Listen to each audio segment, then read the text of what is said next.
This is video number 3 for the night, and it's a record. It's a record. I I started typing the blog tonight after I recorded those first 2 videos, and I thought, no, no, this just didn't want to do it tonight. So I'm gonna try to um, record me speaking into the thingy rather than type it out. So I wanted to say this in typing, but I'm going to just say it. Thank you very much to everyone that has had the kind words on the Facebook, the Book of Face. That's been very nice. And when I hear that you are reading or watching or doing just experiencing the blog in some way, and you like it, that makes me feel very good. So thank you. That means a lot to me. That's very sweet of you. Thank you. And for those of you that have been a few that have said like, "Oh, hey, you are probably really funny. You should do like stand-up comedy." That would be. I am terrified of standing up in front of people and telling jokes. I know that I would not be good at it. I'm very good like in a social setting or alone as I am now, but mainly in a social setting of like 3 to 5 people that I know or don't know and a couple cocktails. Like, yeah, that's kind of go time for me. I just feel very comfortable, and I just kind of try to make people laugh. That's great. I'll tell you, I've given 2 best man speeches in my entire life, and they were both 100 and if there was something more than 100%, it would be that. So I'll say 100 and whatever percent dog shit. They were terrible.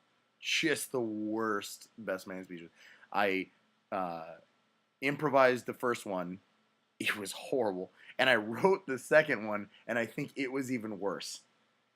I wrote one, and it was just terrible. It was horrible. People were like, did he get married, or did his brother get married? You told a lot of stories about his brother. Why would you do that? It's who got married? Is it Tim or Dave? I thought it was Tim's name on the invitation, not Dave. You told a lot of Dave's stories. Well, Tim told me that he wanted me to tell stories about his brother, so I just told the whole speech was about his brother. I'm an idiot. So no, the bottom line is I would never do stand-up comedy ever. I'm terrible at it. I think I would freeze up in front of a live audience. But I do write jokes every once in a while that I think are funny to me, and like the dairy cow, the dry milk joke from the other day. That I had some fun with that. I know you did. You laughed. You laughed. Anyway, um, there's something here that I like. Honestly, like I really feel like if a comedian was to say something about this, it would be funny if you said, um, "Have you ever noticed?" That's a terrible way to start that joke. All I know is this: the smaller the bottle of alcohol that you buy at the liquor store, the more likely it is that you're an alcoholic beyond belief. Because, or the more likely that people think that you're an alcoholic. Because if you buy like a giant, like novelty sized bottle of like Grey Goose or something, everybody assumes like they're just like, oh, he must be like he's donating that to a worthy cause. He's obviously that's going to an auction. Who would buy that? That's comically large. He's he's gonna donate that. And then if you buy a handle of vodka you're buying a handle of vodka. You're going to a party, a big party, and people bring your own booze. So you're like, I'll bring it for everybody. People just assume that that's what you're doing. If you buy a fifth, you're like, oh, he's having a good time with the boys this weekend. Looks like you're gonna do a little pre-drinking before you go out. Blue blue blue.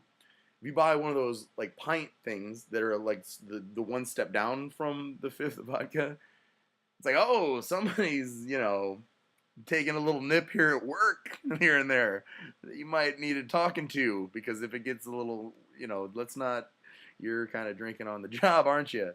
And if you buy the little airplane bottles, like, oh, all you can afford is to buy $1 of alcohol at a time, you're homeless and you're probably getting drunk $1 at a time. You alcoholic ass. So that's why I think that the larger, just if you're an alcoholic and you want to hide it, go buy a novelty size bottle of something because everybody just thinks you're donating it to a good cause. And then just go get drunk for a day and a half and then go to a different liquor store and buy a really big bottle again. And I don't know why I keep like showing you how big the bottle would be. Like it's this big. So that's my.